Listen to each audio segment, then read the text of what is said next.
Bonjour à toutes et à tous, c'est Paul Dama pour vous présenter aujourd'hui un nouveau sapin en sucette.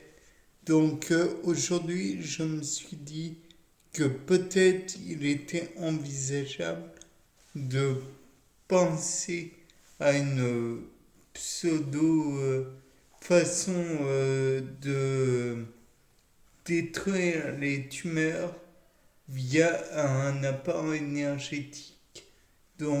Pour ce faire, j'ai imaginé un parallèle entre la, le billard et la façon de détruire la tumeur en question. Et donc, dans ce cas, nous avons la queue de billard qui transmet à la boule blanche du billard une première énergie que l'on pourrait envisager être une énergie ionique envoyée par un,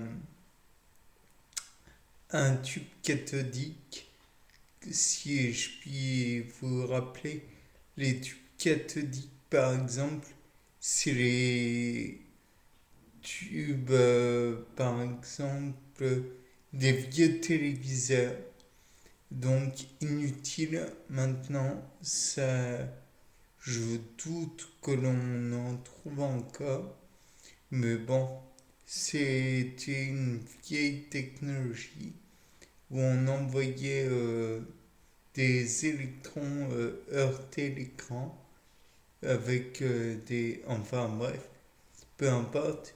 Et là, dans le cas présent, j'imagine un électron qui va en heurter un autre et qui va en heurter plusieurs autres et ainsi de suite, à la manière d'un jeu de billard.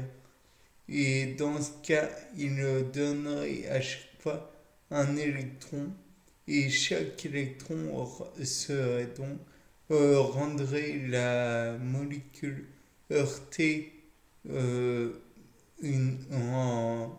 rendrait cette molécule heurtée chargée et finirait peut-être par dissocier les éléments constituants de la tumeur, puisque je tiens à rappeler que globalement, une charge négative repousse une charge négative et une charge positive repousse une charge positive. Donc finirait à terme par disloquer la tumeur d'elle-même. Certes, il faudrait envisager naturellement des éléments pouvant capter les électrons ou pouvant cadrer les électrons pour éviter toute déperdition d'électrons qui pourrait finalement en détruire plus que la tumeur et engendrer d'autres lieux de cancérisation, voire de tumeurs, de... Je ne sais pas tout à fait en fait quelle est la différence entre un cancer et une tumeur, bien que j'imagine qu'il y en a une, puisque cancer, oncologie, cancérologie, tumeur, tout ça, ce sont des termes qui se rapportent probablement au même sujet, mais que je ne maîtrise pas. Donc le fait est que par la suite, on voit que c'est envisageable pour les électrons, il est très facile de dire que l'électron lui-même est d'une taille terriblement petite, on va dire, 10 puissance moins 31 mètres, je crois. Donc autant dire que c'est tout petit. Et donc ça pourrait permettre de faire de la médecine fine, entre guillemets, médecine atomique fine. Ouais, on va dire ça comme ça. Euh, et il est aussi envisageable, d'après moi, de faire avec des photons, puisque les photons sont les éléments constitutifs finalement de la lumière. Donc peut-être que avec les photons, on pourrait obtenir un effet similaire et donc détruire des tumeurs, puisque je tiens à le rappeler, il existe une technique bien connue en biologie qui s'appelle le photoblanchiment.